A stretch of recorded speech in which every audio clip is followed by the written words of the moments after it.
Hey, this is Todd Knowlton. It's just me and my monster here to welcome HGTV to my studio. Through my career, I've designed several corporate spaces, homes, movie sets, theater sets, and I've also enjoyed designing several restaurants. I was a member of the color marketing group for many years. This team set color trends for fashion, automobiles, product, as well as business and home decor. I'm 44 years old and I've been married for 22 years. I have 4 children ages 9 to 19. I've been in the design business now for 25 years and I currently own and operate my own company called Design House. On Design Star, I find myself rooting for the least arrogant contestant. I can't wait to see them outdo the show-offs most of the time. I believe that I can win Design Star because I look at a job from more angles than just interior design. I find inspiration from my designs everywhere. My attention to detail gives me endless possibilities. The first model I'm going to show you is a white model. And a white model is basically a model that you build, and it creates a space, and you create little pieces that you can move around within that space and kind of give a three-dimensional view of that particular space. The other example is more of an architectural example of a type of model. It gives you a good representation of what the building might be, the interior view, and maybe what the fronts are. And so with this, you can supply elevation drawings, you can supply color boards, you can supply, what the textures of the roofing is going to be, or the beams, or the flooring. And so that gives a person a better understanding of what their entire building is going to look like.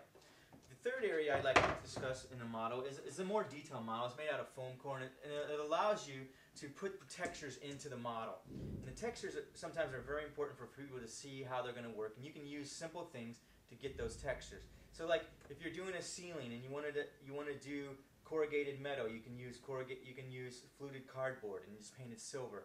Or if you're going to you can put the carpet in, or you can do the tiling of the floor. Or, you create the frame pieces that go on the wall. And it just basically gives you a little world for that particular thing. This one had a car theme to it. We did car seats like out of old cars, vintage cars, actually used car doors, hoods for them, hung them from the ceiling.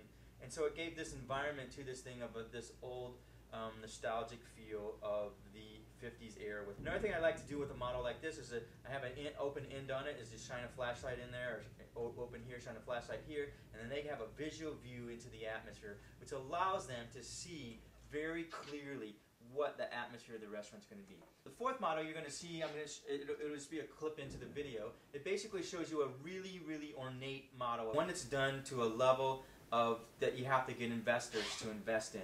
And I know that doesn't typically go towards a homeowner or anything like that, but it does when you're actually designing a commercial space. You want to be able to sell that idea and let them see the whole corporate identity of the restaurant. And the restaurant, it does have a corporate identity feel, and you want that. You want it to feel like it's been here for a while. You want it to feel like you know what you're doing the day you open your doors. So in this model, you'll see that the signage is there. You'll see that the stonework is there. You'll see that the kitchen appliance. You can see down through the girders. You can see the parking lot. You can see how the people enter into the building. And it's very important that you do that when you're trying to sell a commercial space. And it also, what it does is it allows people to see exactly what that restaurant's going to be, and it gives them to say, hey, I want to try that out. I will be very competitive, and I will be focused to complete a project before anyone else. Then I will create allies by helping others. If I'm given harsh criticism, I'll take away what I need and discard the rest. My worst quality is I can be an unsensitive taskmaster.